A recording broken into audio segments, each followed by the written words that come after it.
오늘 우리가 읽은 말씀을 보면 성령이 임한 그 자리에 예수와 관계없던 사람들은 그 나타난 현상이 몹시 신기하고 큰 관심거리가 되었나 봅니다.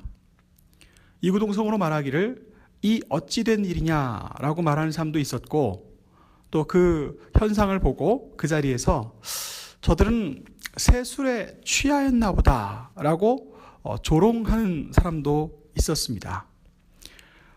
베드로가 바로 이전부터 시작해서 변증을, 설교를 시작한 것을 알 수가 있습니다. 베드로는 지금 이 현상이 술에 취해서 벌어진 일이 아니라 요엘서 2장 28절 29절에 있는 말씀이 응답되고 이루어진 것이다 라고 성경의 근거를 들어서 오늘 벌어진 일들을 설명하고 있습니다. 이렇게 시작된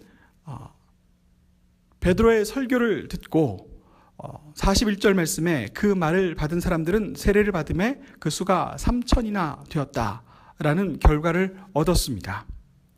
그리고 마지막 절 보면 하나님을 찬미하며 온 백성에게 칭송을 받으니 구원받은 사람들의 수를 날마다 더하게 하셨다 하는 말씀을, 결과를 우리가 읽을 수 있었습니다.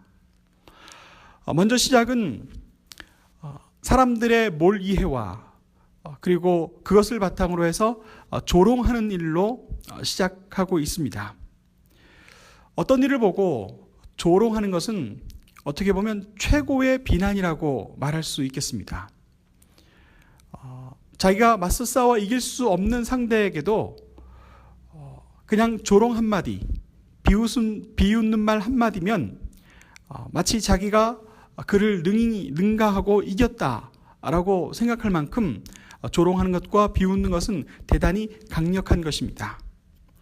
그러나 때때로 사람들이 조롱하기 좋아하고 비난하기 좋아하지만, 그러나 그 대부분들은 대체로 다 사실이 아닌 오해에서 비롯됐다는 것을 우리는 또 알고 있습니다.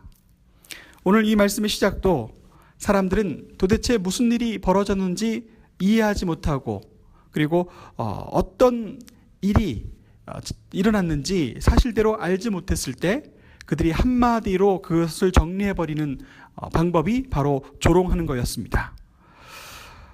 그러나 베드로는 사람들이 조롱하는, 사람들이 이해하지 못하는 이것에서 시작을 해서 하나님의 말씀의 근거, 그리고 자신이 예수 그리스도와 동행하며 목격했던 모든 것들을 하나하나 자세하게 설명하고 그들에게 변증을 하고 있습니다. 베드로 설교의 핵심은 바로 이것입니다. 그 자신이 부활의 증인이라는 것입니다.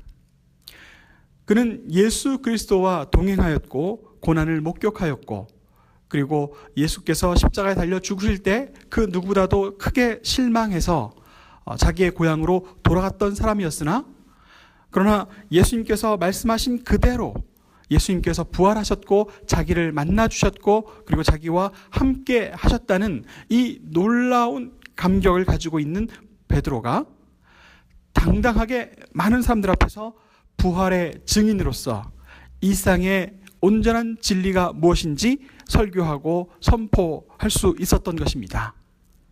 오늘을 살아가는 우리도 바로 부활의 증인이 될 때에 이 세상 어디에서 들려오는 몰이해와 조롱과 비난의 소리도 그냥 이길 수 있는 그런 믿음의 사람이 될 수 있다고 말할 수 있겠습니다. 요즘에도 기독교에 대한 조롱과 비난이 얼마나 많습니까?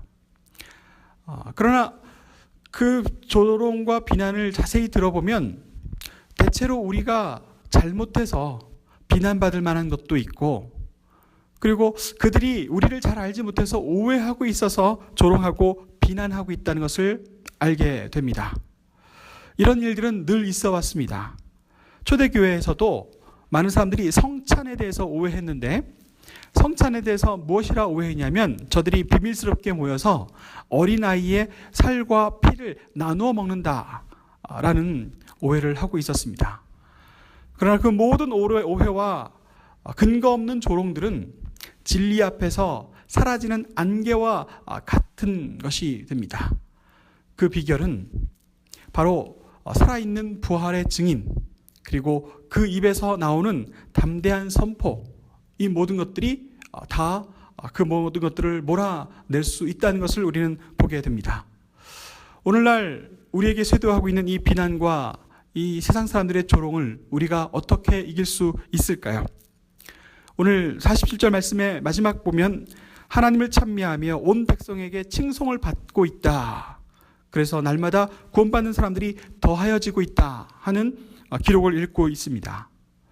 우리가 하나님 앞에 온전하고 우리의 잘못된 것을 회개하고 고치고 그리고 우리가 새로워질 때 세상 사람들은 우리를 제대로 이해하게 될 것이고 그리고 그 제대로 된 이해를 바탕으로 살아계신 하나님을 만나게 될 것입니다.